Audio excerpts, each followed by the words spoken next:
여러 해 전에 드렸던 이야기를 다시 한번 말씀드리려고 합니다. 아마 생각나시는 분들이 계실 거라고 그렇게 느껴지는데요.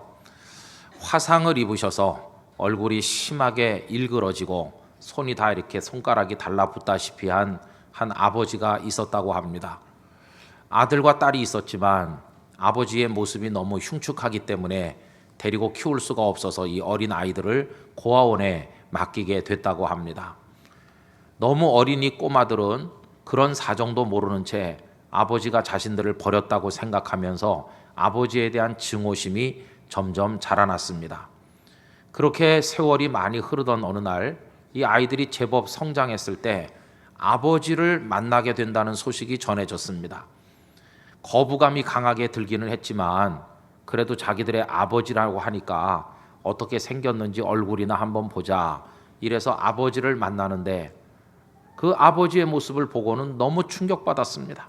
얼굴이 너무 흉하게 일그러지고 손가락이 다 붓다시피 한 아버지를 보면서 이런 아버지라면 차라리 몰랐으면 좋았을 걸. 없는 게 훨씬 나은 게 아닌가. 아버지를 매몰차게 거절하고 이 아들과 딸은 돌아섰습니다. 그 이후로 세월이 흘러 이 아이들이 자라서 결혼을 하고 가정을 이루었지만 단 한 번도 아버지는 자식들 앞에 얼굴을 내밀지 않았다고 합니다. 그렇게 또 오래도록 시간이 지난 어느 날 그 아버지가 세상을 떠났다는 소식이 자녀들에게 전달되었습니다. 인정하고 싶지 않지만 그래도 자신들이 세상에 나도록 했던 아버지이므로 누군가는 장례를 해야 되었기 때문에 이들은 주소를 들고 아버지가 홀로 살았다는 그 구석진 외딴 집을 찾아 갔다는 것입니다. 가서 보니 방 한쪽에 덩그러니 아버지의 주검이 놓여 있고 그 마을에 나이 많은 어른이 한 분 나오셔서 맞이해 주면서 아버지가 남겼다는 마지막 이야기를 전해 주었습니다. 자네들 아버지일세 고인께서 세상을 떠나기 전에 남긴 말이 있는데 제발 화장하지 말고 저 뒷산에 묻어달라고 신신당부를 했으니 화장하지 말고 매장을 해드리도록 하게 이렇게 부탁을 했습니다. 그러나 이 자녀들은 아버지에 대한 애정도 없는 데다가 매장을 해놓으면 사후 관리 등등 신경 쓸 게 귀찮은 나머지 화장을 해서 여기저기 다 흩뿌린 이후에 돌아와서 아버지가 사용하던 물건들을 다 불에 던져 태우기 시작했습니다. 옷가지도 태우고 이부자리도 다 태우고 뭐 종이 책자 모두 다 집어넣어서 태우다가 뭔가 두툼한 게 불타는 걸 보고 이상한 생각이 들어서 얼른 불을 끄고 끄집어내서 보니 이미 한쪽은 거슬리기 시작한 두툼한 노트였다고 합니다. 펼쳐서 읽어보니 비망록처럼 아버지가 살아오면서 적어놓은 일기 비슷한 내용이었습니다. 그걸 읽으면서 아들과 딸의 눈에 비 오듯 눈물이 흘러내렸습니다. 그 아버지가 왜 얼굴이 그렇게 흉측하게 일그러질 수밖에 없었는지 그 사연이 그 속에 다 들어있었기 때문입니다. 이 일기는 맨 마지막에 오래전에 세상 떠난 아내에게 보내는 그리고 이 아들, 딸에게 보내는 짧은 편지로 마무리되어 있었습니다. 그 아내에게 보내는 글은 이런 글이었습니다. 여보, 내가 당신을 이렇게 부를 수 있는 자격이 있는지조차 모르겠어. 그날 당신을 업고 나오지 못한 나를 용서하구려. 울부짖는 아이들을 뒤로하고 당신만을 업고 나올 수는 없었어. 날 너무 나무라지 말아줘. 아버지로서 해준 것은 없지만 아이들은 그동안 잘 자라서 둘 다 결혼을 해서 살고 있어. 그런데 그동안 나 혼자 너무 외롭고 힘들었어. 이제 나도 그리운 당신 곁으로 가니 곧 만나게 될 거야. 이런 내용이었습니다. 그리고 아들, 딸에게 남긴 글은 보고 싶은 내 아들, 딸들에게 평생 아버지 역할도 제대로 못하고 가는구나. 부디 잘 살거라. 그리고 염치불구하고 한 가지 부탁이 있다. 내가 죽거든 절대로 화장만은 하지 말아다오. 난 불이 싫다. 평생 밤마다 불에 타는 악몽에 시달리며 30년도 넘게 살아왔단다. 그러니 제발 이렇게 기록되어 있었다고 하는 것입니다. 여러분, 알고 보니 어느 날 집에 큰 불이 나서 그 아내와 아이들이 집 안에 있는데 이 아버지는 목숨을 던지는 각오로 집 안에 뛰쳐들어갔고 아내를 데리고 나올 수 있었지만 울부짖는 어린 것들을 먼저 업어가지고 나오는 통에 사랑하는 아내도 화마 속에 잃어버리고, 그리고 자신은 얼굴이 다 그렇게 되고 손이 다 얼가붙은 것입니다. 그리고 아이들만은 무사했던 것입니다. 그 어린 것들을 고아원에 맡겼고 지금까지 긴 세월을 살아왔던 것입니다.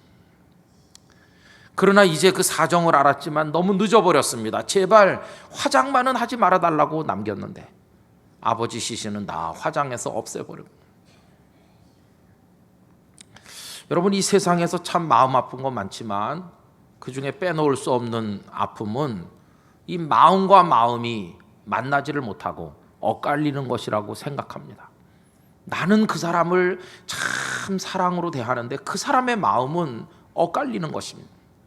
이 아버지는 자식들을 향해서 애절한 사랑을 계속 부으면서 먼 발치에서 그 아이들을 지켜보았지만 자녀들의 마음은 아버지의 그 마음에 가서 만나지를 못하고 늘 증오로 엇갈리기만 했던 것입니다.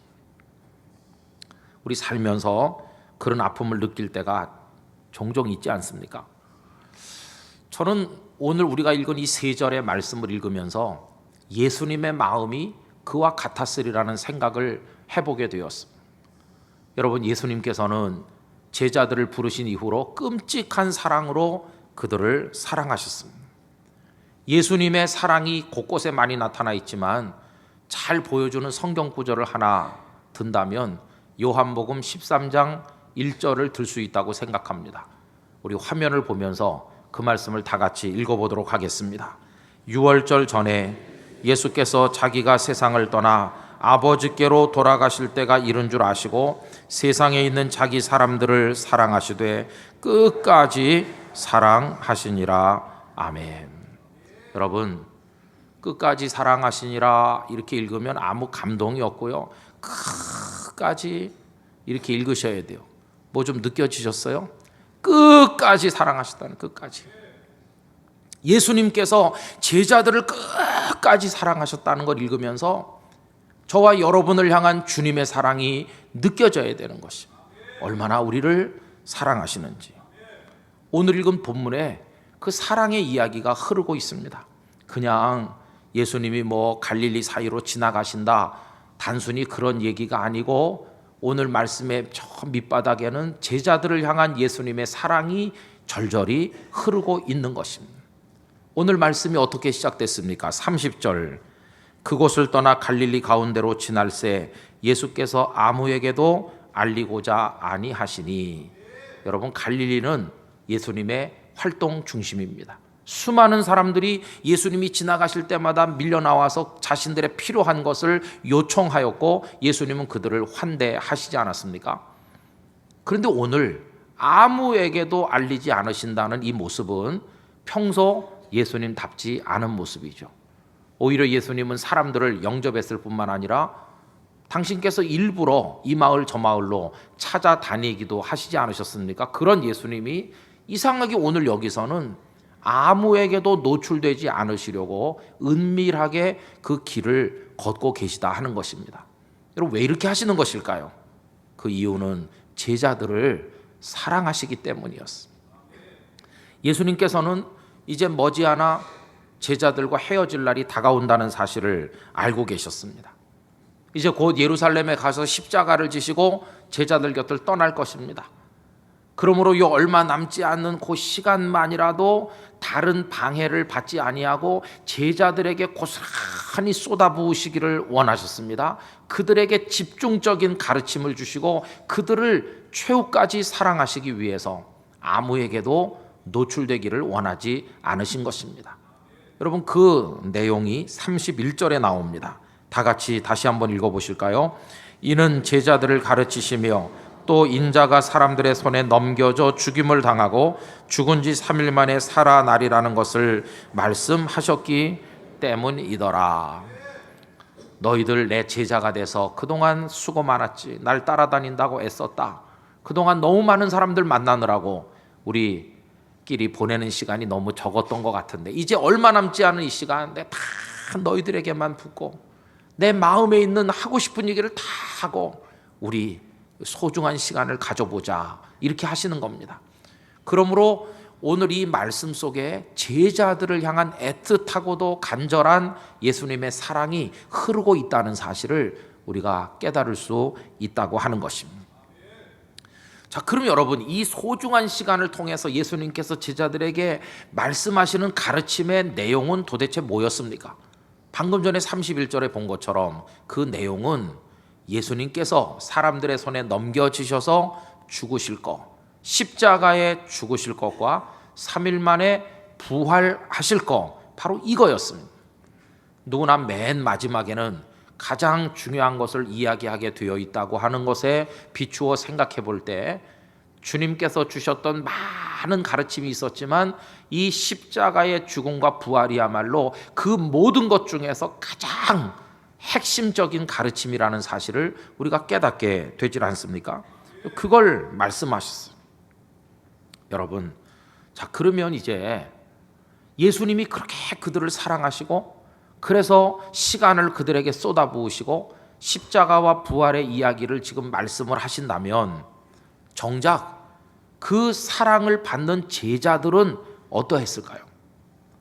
예수님의 사랑이 자신들에게 집중되고 있음을 알기는 했던 것일까요? 그 사랑을 담아 하시는 말씀을 이해는 하고 들은 것일까요? 참 유감스럽게도 오늘 말씀 32절을 보면 제자들의 마음은 예수님의 마음을 알지 못했다는 것을 우리가 발견하게 됩니다. 32절 말씀을 보십시오. 그러나 예수님께서는 이렇게 하셨음에도 불구하고 제자들은 이 말씀을 깨닫지 못하고 묻기도 두려워하더라. 도대체 왜 이런 말씀하는지 알아듣질 못해요. 왜 이렇게 우리끼리만 시간을 조용히 보내시면서 그 말씀을 계속 하시는 건지 제자들은 알지를 못했어요. 아까 그 슬픈 이야기의 내용처럼 아버지의 사랑이 쏟아부어지고 있지만 자식들은 그 사랑을 알지 못하는 것처럼 주님은 제자들에게 그런 사랑을 붓고 계시지만 이 제자들은 그걸 사랑으로 이해도 못하고 하시는 말씀을 알아듣지도 못하고 죽음에 대해서 이야기하시니까 겁에 질린 나머지 물어볼 생각도 못했다고 하는 것이 마음이 엇갈리는 것이 예수님께서 얼마나 섭섭하시고 또 답답하셨을까. 여러분 우리는 어떨까요? 우리는 주님의 하시는 말씀 다 알아듣고 주님의 사랑을 다 깨닫고 있습니까? 우리도 어리석어서 답답하고 또 섭섭하게 해드리기는 제자들과 매일반이 아니겠습니까? 오히려 더 주님을 답답하게 하고 더 섭섭하게 할 때가 얼마나 많겠습니까? 자, 그러면 이제 여기서 우리 이야기를 조금 더 심화시켜 보겠습니다. 여러분 대화라고 하는 것은 내가 이렇게 말하면 상대방이 알아듣고 응답을 보여야 이게 재미난 대화가 되는 거 아니겠어요? 근데 좀 제자들이 깨닫지 못하잖아요. 그러면 아유 미안하다. 너희들이 알아듣지도 못하는 걸 괜히 말했는가 보다. 내가 다음엔 더 이상 말하지 않을게. 이렇게 물러나실 수도 있는데 예수님께서는 그렇게 하지 않으셨다는 것입니다. 깨닫지 못하는 걸 뻔히 아시면서도 또 십자가의 죽음과 부활을 계속해서 말씀하는 겁니다. 아니 알지도 못하는데 왜 자꾸 그 이야기를 반복하시는지 우리 요 몇 주간 동안에 했던 말씀을 정리해 보면 예수님께서 빌립보 가이사라 저 북쪽으로 제자들과 함께 가셨을 때 너희들은 나를 누구라 하느냐 물어보셨고 그때 시몬이 주는 그리스도시니이다 대답했습니다. 마태복음식으로 하면 주는 그리스도시요 살아계신 하나님의 아들이시니이다 대답했죠. 근데 예수님께서 기뻐하셨어요. 칭찬도 하셨어요. 그런데 그때부터 예수님은 단 한 번도 그때까지 언급한 적이 없으신 바로 그 당신의 죽음과 부활 이야기를 처음으로 말씀하셨어요. 그랬더니 제자들이 다 충격을 받았고 시몬 베드로는 가로막으면서 항변하면서 절대로 안 된다고 하지 않았습니까? 여러분 그때 예수님께서 시몬에게 뭐라고까지 책망하십니까? 사탄이라고까지 부르시죠. 사탄아 내 뒤로 물러가라. 네가 하나님의 일은 생각하지 아니하고 사람의 일을 생각하는도다. 이렇게까지 꾸지람하실 정도로 예수님은 십자가와 부활에 집착하고 계시다는 걸 알 수 있습니다. 그뿐이 아닙니다. 그로부터 엿새 후에 베드로, 야고보, 요한을 데리시고 높은 산에 올라가셔서 그 형체가 영광스럽게 변화되셨는데 거기서 내려오실 때도 당신의 고난을 언급하셨거든요. 그리고 오늘 본문에 와서 또 십자가에서 죽으실 것과 부활하실 것을 반복해서 지금 말씀하는 거 아닙니까? 그들이 충격을 받는데, 알아듣지도 못하는데, 깨닫지도 못하는데도 계속해서 이걸 반복하셔서 말씀하시는 의도가 도대체 뭐냐 하는 것입니다. 무엇 때문에 그렇게 하시는가? 여러분, 한마디로 말하면 그게 제자들을 향한 예수님의 사랑이었던 것, 사랑. 근데 이게 사랑으로 전혀 느껴지지 않는다는 겁니다. 이게 문제인 것이죠. 그러면 제자들이 정작 그 당시에 듣고 싶었던 얘기는 어떤 얘기일까요? 이런 얘기 말고 아마도 이렇게 말씀하시면 좋아했겠죠. 너희들 수고 많았다. 이제 드디어 때가 됐어. 우리 예루살렘에 올라가자. 거기 가서 로마의 끈앞풀들을 다 척결하자. 거기 총독이고 무슨 분봉학이고 다 밀어내고 성전을 장악하고 거들먹거리는 그 세력을 다 우리가 소탕하고 내가 약속된 메시아로서 왕의 자리에 오를 텐데 너희들은 내 양쪽에 앉아서 한 자리씩 하는 거야. 드디어 때가 왔어. 이렇게 말하면 듣기도 좋고 알아듣기도 쉽고 그들이 원하던 바가 아니겠습니까? 그런데 예수님께서는 그들이 듣고 싶은 얘기, 들으면 금방 이해가 되는 얘기를 하시는 대신에 듣고 싶지도 않고 들어도 이해도 안 되는 이 난해한 죽음과 부활의 이야기만 계속 반복하고 계시다고 하는 것입니다. 여러분, 이게 왜 사랑일까요? 만약에 예수님께서 예루살렘의 적들을 다 물리치고 왕이 되신다 한들, 그래서 제자들이 10년, 20년 그 부귀 영화를 누린다 한들, 언젠가는 이 세상의 영화가 아침 안개같이 쓰러지고 나면 남는 게 뭐겠습니까? 그 죄의 짐을 걸머진 채로 영원한 멸망에 떨어지는 것밖에 더 있겠습니까? 예수님께서 그들에게 주고 싶은 것은 그런 게 아니었어요. 예수님은 이 세상의 일시적 영광이 아닌 하나님의 나라의 영원한 영광을 주고자 하셨어요. 그들에게 참 생명, 영원한 생명을 주고자 하셨어요. 그 영원한 생명을 얻으려면 이 죄와 사망의 문제를 해결해야 되는데 이 죄를 해결하려면 주님의 보혈이 필요했어요. 내가 너희를 위해 십자가를 지고 피 흘려 너희들의 죄를 씻음으로 너희들을 용서하고 너희를 사망의 권세에서 건지고 영원한 생명으로 인도하고 하나님의 나라의 면류관을 너희에게 씌워주겠다. 이게 내가 너희에게 정말 주고 싶은 것이다. 그러니 너희들이 가지고 싶은 거는 그건 옳은 게 아니다. 지금은 이해를 못하지만 내가 십자가에서 죽어야 될 이유, 부활한다고 하는 이야기가 바로 너희들을 향한 사랑 때문에 하는 이야기다. 이렇게 말씀을 하시는 것입니다. 여러분, 예수님께서요, 제자들이 듣고 싶은 얘기만 하신다는 것은 그거는 독이지 약이 아닌 것입니다. 만약에 그렇게 하시는 건 뭐와 같으냐 하면 중환자가 병원에 실려왔는데 당장 수술해가지고 떼낼 거 떼내고 지혈할 거 지혈하고 이렇게 해가지고 사람을 살려야 될 의사가 환자가 싫어한다는 이유 때문에 환자가 원하는 진통 마약만 계속 주면 환자가 잠깐은 황홀하겠지 모르겠지만 얼마 후에는 죽을 거 아닙니까? 제대로 된 의사라면 그 사람을 수술대 위에 올려야 되는 거 아니겠어요? 그들이 원하지 않아도 해야 되는 거 아니겠어요?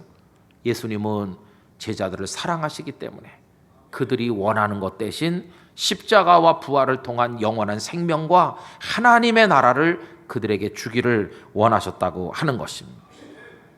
그러므로 깨닫지 못하는데도 이 말씀을 반복하시는 것이 무엇입니까? 그게 바로 제자들을 향한 예수님의 사랑이었다는 것이죠. 사랑.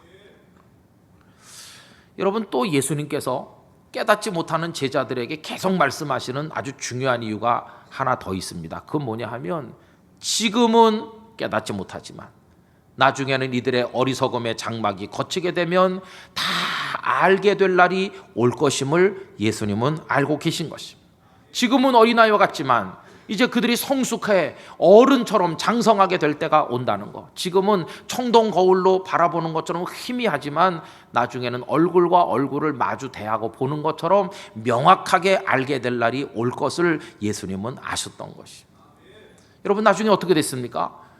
예수님께서 십자가 지실 때 겁먹고 다 도망갔잖아요. 근데 부활하셔서 나타나니까 이분이야말로 메시아가 틀림없구나. 부활하신 주님을 보면서 또 하늘의 영광을 향해서 승천에 올라가시는 모습을 보는 순간 하늘로부터 오셨던 하나님의 아들이심을 확신하게 되더니 시간이 조금 더 지나 다락방에 모여 막 기도하던 어느 날 오순절이 됐을 때 성령님께서 그들 가운데 강하게 임하시고, 이 성령은 능력으로 임하시고 지혜와 계시의 영으로 임하셔서 그들을 미몽에 빠지게 만들었던 어리석음의 그림자를 다 거두시게 되니까 그때 알게 됐어요. 그렇게 십자가와 부활을 말씀하시는 게 우리를 위해서였구나. 이 능력이 우리를 살게 하는 것이로구나. 옛날에는 두려워하던 그 이야기가 이제는 자랑스러운 복음이 돼요. 이 제자들은 이 복음을 들고 모든 예루살렘의 길거리 사방 다니면서 예수님의 십자가와 부활의 증인으로 복음을 증거하는 사람 되지 않았습니까?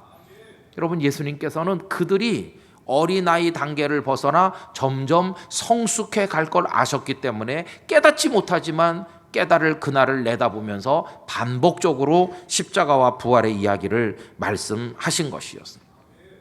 그래서 깨닫고 나니까 주님이 우리에게 주려고 하는 건 죄의 용서였어, 영원한 생명이었어, 하나님의 나라의 영광이야. 주님이 우리를 얼마나 사랑하셨는지 이제서야 조금 알게 되었어. 이렇게 말하게 된 거 아니겠습니까? 여러분, 깨닫지 못하던 사람이 깨닫게 되고요, 알지 못하던 사람이 알게 되고 두려움에 떨던 사람이 깨달은 기쁨으로 충만하게 되어가는 이 모습을 우리는 성숙해 가는 것이라고 표현할 수 있는 것이라면, 오늘 이 예배 참석한 저도 여러분들도 제자들처럼 성숙해 가기를 소원합니다. 어리석은 자리에 그냥 머무르는 게 아니라 점점 성숙해서 주님의 그 말씀이 모든 것들이 사랑이었음을 깨닫는 우리 모두가 되기를 간절히 원하는 것입니다. 계속 어린아이 단계에 머물러 있고 그런 어린아이 같은 사람들만 교회에 꽉 찬다면 정말 이거야말로 심각한 문제가 아닐 수 없는 것입니다. 후안 까를로스 목사님께서 한 180명 모이는 교회에 부임을 하셨어요. 그 몇 해 동안 힘을 다해서 노력을 했어요. 그랬더니 몇 해 후에 출석하는 교인이 600명쯤 되니까 목사님의 마음에 뿌듯한 생각이 들었습니다. 3배 넘게 부흥했어. 내가 그래도 잘하고 있는 건가 보다. 이렇게 흐뭇해하던 어느 날 뭔가 좀 잘 되는 게 아니라는 생각을 하게 됐어요. 허전했습니다. 하나님, 도대체 어디서부터 뭐가 잘못되고 있는 것입니까? 다 일단 정지하고 하나님 앞에 엎드려 그 이유를 알게 해달라고 기도했더니 성령님께서 이 목사님에게 알려주셨다는 거예요. 너는 지금까지 열심히 했지만 거기 내 은혜가 뭐가 있었느냐? 너는 코카콜라에서 콜라 파는 것처럼, 리더스 다이제스트사에서 잡지 파는 것처럼 너는 그렇게 했지. 지금 너희 교회는 성장하는 게 아니야. 아니, 교인이 늘지 않았습니까? 그건 성장이 아니라니까. 그럼 뭡니까? 그냥 비만해져서 살이 쪄 점점 뚱뚱해지는 것에 불과하다. 이 목사님 목회의 전환점이 되는 큰 깨달음을 가졌다는 것입니다. 성도 여러분, 성숙해야 될 줄로 믿습니다. 그럼 어떻게 성숙할 수 있는가? 그 비결이 간단한 것입니다. 이 제자들이 지금 깨닫지 못하잖아요. 깨닫지 못하는데도 예수님께서는 계속 말씀하시잖아요. 제자들은 못 깨달으면서도 계속 들었죠. 근데 계속 듣다 보니까 어느 날 알게 됐죠. 그것이 성숙의 가장 기본적인 방식이었다는 걸 알 수 있어요. 그래서 여러분, 오늘날 성경을 펼쳐서 읽으시든지 예배 중에 설교를 들으시든지 찬송을 부르며 가사를 보시든지 깨닫지 못하는 게 있다 할지라도 계속 해야 될 이유가 거기에 있다고 하는 것입니다. 바른 신앙이 뭔가?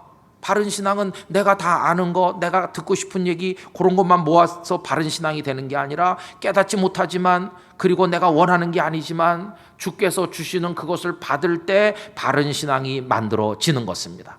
진정한 복은 내가 원하는 걸 손에 쥐는 게 아니라 주님께서 주시는 걸 받을 때 그것이 참된 복이 되는 줄로 믿습니다.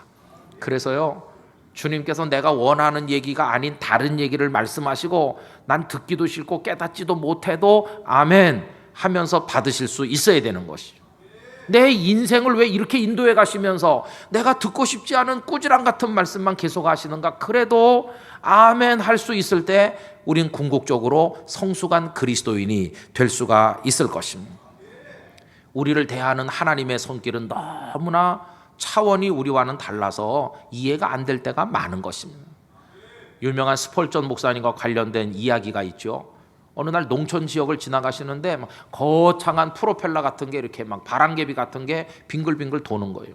그런데 보니까 그 기둥에다가 이 농부가 하나님은 사랑이시다 이렇게 써서 붙인 것이, 이 목사님이 좀 언짢았습니다. 농부 보고 여보시오, 아니 막 그 바람개비가 이렇게 돌다 하는데 하나님의 사랑이 저렇게 변덕이 심하다는 말이요? 도대체 뭐요?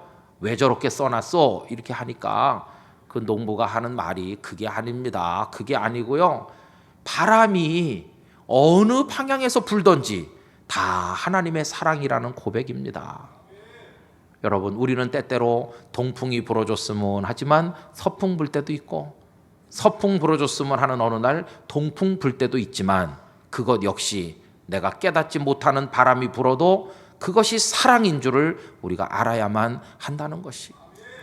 그래서 여러분, 우리가 오늘 내가 깨닫든 못 깨닫든, 내가 이해가 되는 것이든 이해가 안 되는 것이든, 내가 원하든 원하지 않는 것이든 상관없이 분명히 인정하고 믿어야 될 게 뭐냐 하면, 주님은 우리를 사랑하고 계시다 하는 것이. 제가 이 말씀 생각하면서 어린 시절 얘기를 많이 생각했어요. 어머니가 밥상 차려주지 않았습니까? 그럼 여러분, 쪼무레기가 밥상을 딱 이렇게 본 다음에, 아, 요거는 뭘로 만들었고, 요건 칼로리가 얼마고, 요건 영양소가 뭐뭐뭐 들어있는데, 요건 내 몸에 어떤 부분에 좋은 것이고, 이게 완전히 이해가 됐기 때문에 밥을 먹기 시작한 것입니까? 아닙니다. 그냥 어머니가 주면은 주기가 무섭게 하나님 땡큐 하고는 막 먹고 또 먹고 또 먹고, 뭘로 만든지도 모르면서 또 먹고 또 먹다 보니까 이렇게 쑥 큰 겁니다. 그렇죠? 부모님 말씀도 그래요. 우리 요만했을 때 우리 아버지 어머니가 어떤 심오한 뜻으로 저 말씀하는지 다 이해했습니까? 짜증나고 막 원망스럽고 듣기 싫고 그냥 잔소리만 하시는 것 같이 불평 많지 않았습니까? 그러나 뭐 또 말씀하니까 또 들어야죠. 어떻게 하겠어요? 또 듣고 또 듣다가. 그런데 어른이 돼서 우리가 결혼을 하고 자식을 낳고 보니까 이제서야 그게 사랑이었구나. 이제 아는 거예요, 이제. 그렇죠? 여러분, 그러므로 우리들이 주님을 바라볼 때도 마찬가지입니다. 주님의 말씀 듣고 또 듣고, 깨달아지지 않아도 또 듣고 또 듣고, 잘 몰라도 아멘 할 수 있어야 되는 것이죠. 오늘 우리가 찬송가 부르고 이 말씀, 하필이면 오늘 본문이 뭐 이런 말씀이냐? 그런데 오늘 이게 읽게 하시고 다 깨달아지지 않아도 오늘 예배 아멘 이렇게 하고 나가고, 다음 주에 와서 또 말씀을 또 듣고, 다 몰라도 또 아멘하고, 성경 집에서 읽으면 다 몰라도 이 말씀이 나를 향한 사랑이거니 생각하며 받을 때 우리는 믿음이, 삶이 성숙해 갈 수 있게 된다는 것입니다. 그래서 계속 반복하는 5년도 10년도 어느 날 성령께서 우리의 지각을 여실 때 철이 들게 되고, 사랑이었어 이렇게 알게 될 날이 올 줄로 믿습니다. 이 성경 속에 이 주님의 사랑이 다 녹아 있는 것이죠. 성경을 읽으면서 사랑이야, 사랑. 내가 지금 이해는 못하지만 아멘으로 받아야지. 날 사랑하심, 날 사랑하심, 날 사랑하심, 성경에 써 있네. 할렐루야. 다 몰라도 성경 속의 메시지는 사랑인 줄 믿습니다. 아멘 하고 그렇게 하는 것이, 그러다 보면 내 믿음이 자라고 성숙해서 주님의 사랑이었음을 알게 될 때 감격하는 것이에요. 그리고 우린 쑥 커서 성숙한 그리스도인으로 하나님의 뜻을 이루는 사람이 될 수가 있는 것입니다. 우리 땅끝 가족 여러분, 꾸준히 자라가시길 축복합니다. 꾸준히 성숙하시길 바랍니다. 모른다고 고개를 흔들지 말고 아멘 하시게 되길 바랍니다. 여러분들의 인생을 왜 이런 쪽으로 인도해 가시는지 이해가 안 될 때가 있지만 하나님의 손에 우리 인생을 다 맡기고 아멘 할 수 있기를 원합니다. 그 사랑을 깨닫는 그날 우린 가장 행복한 하나님의 성도로 살아가게 될 줄로 믿습니다. 주님의 손길이 여러분들과 함께 하시기를 진심으로 축복합니다. 기도하겠습니다. 오 주님, 제자들이 깨닫지도 못했습니다. 겁에 질려 묻지도 못했습니다. 그래도 또 십자가와 부활을 말씀하시는 거 그게 사랑이었습니다. 나중에 알게 됐습니다. 그 사랑에 감격하여 복음의 증인이 됐습니다. 아버지 하나님, 우리도 그리스도의 장성한 분량이 충만한 데까지 이르도록 지금 다 알지 못하고 이해를 못해도 아멘의 믿음으로 주님의 인도를 받고 가르침을 받게 만들어 주옵소서. 이 성경 속에서 주님의 사랑을 읽고 전율을 느끼듯 감격의 눈물을 흘리며 찬송하는 성도 되게 해 주시옵소서. 다 같이 통성으로 기도합니다. 거룩하신 아버지 하나님, 감사와 찬송과 영광을 올려드립니다. 이 말씀 속에 주님의 사랑이 녹아 있습니다.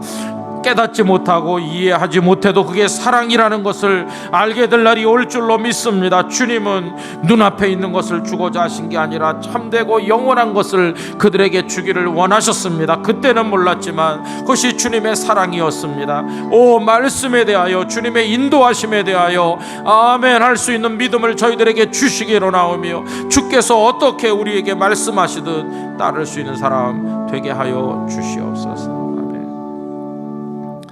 주님의 말씀과 주님의 인도하심을 다 깨닫지 못해도 그 사랑에 대한 확신을 가지고 아멘 하게 하여 주옵소서. 말씀을 읽으며 주의 사랑을 발견하기를 원합니다. 이 성경은 우리에게 보내주신 러브레터와 같음을 깨닫게 해주시기를 원합니다. 그리스도의 장성한 분량이 충만한 성도로 성숙하여 그런 성도들로 가득 찬 땅끝교회 되게 하여 주시옵소서. 예수님의 이름으로 기도하옵나이다. 아멘.